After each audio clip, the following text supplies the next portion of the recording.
Class 10th निर्देशांक geometry exercise 7.2 का प्रश्न नंबर 5।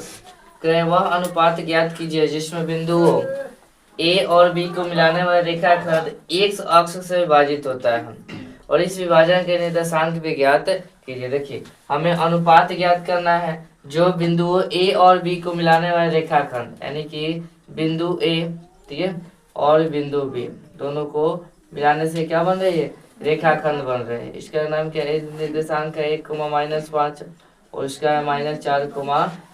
ये प्रश्न क्या है, वह अनुपात ज्ञात कीजिए जिसमें बिंदुओं ए और बी को मिलाने वाला रेखाखंड, ए और बी को मिलाने वाला रेखाखंड एक्स अक्ष से विभाजित हो रही है।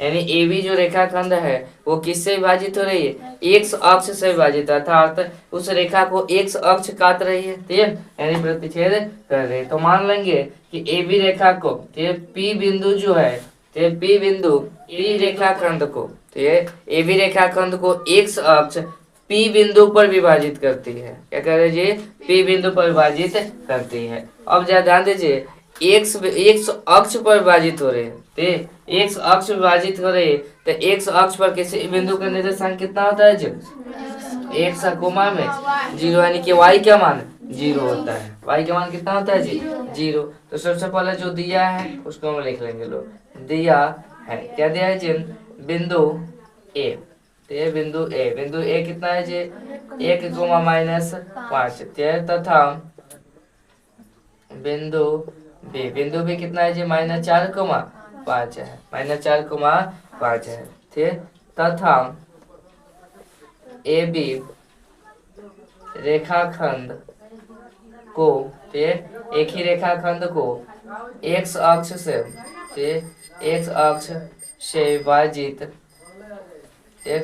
विभाजित होने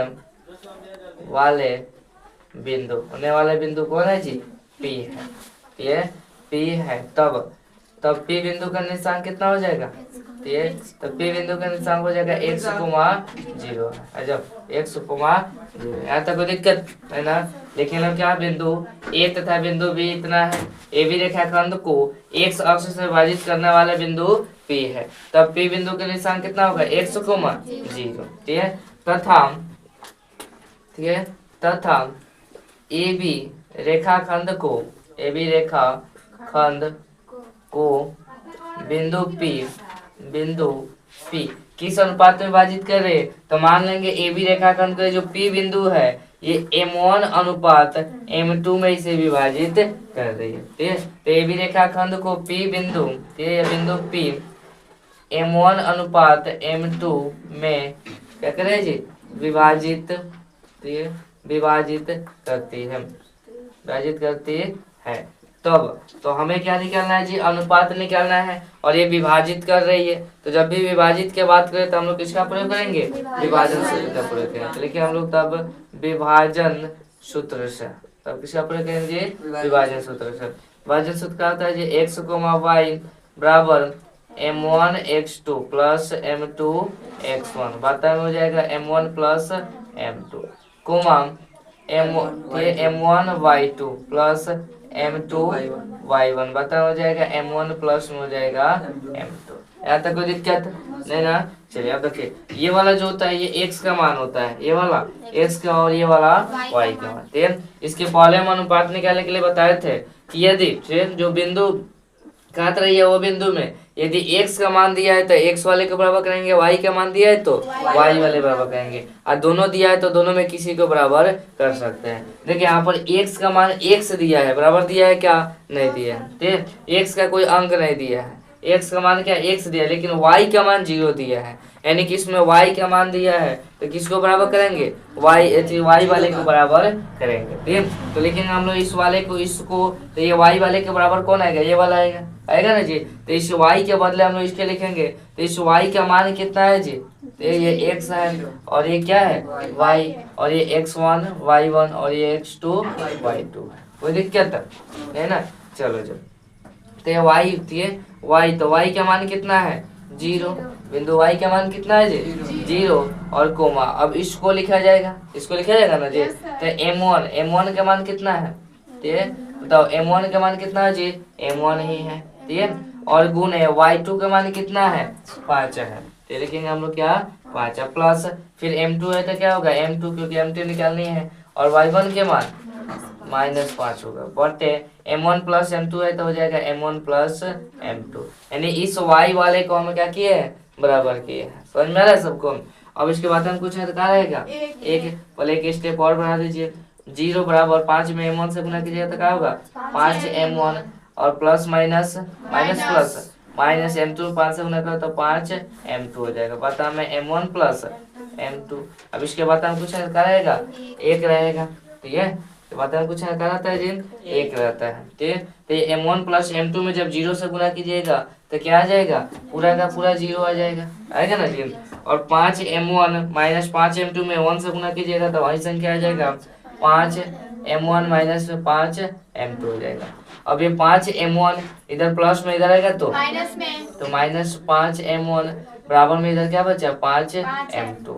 अब देखो माइनस से माइनस कट गया, ठीक है तो ये 5 को इधर लेकर आ जाओ m2 को इधर लेके आ जाओ तो ये गुना में इधर आएगा तो यानी m1 बटे m2 और ये भी गुना में इधर आएगा तो आएगा यानी कि 1/1 में कर देगा, ठीक है अर्थात m1 अनुपात m2 बराबर कितना आ गया जी 1:1 आ गया 1:1 है, ठीक है तो हम लिखेंगे अतः AB रेखाखंड को ठीक है AB रेखाखंड को P बिंदु 1:1 में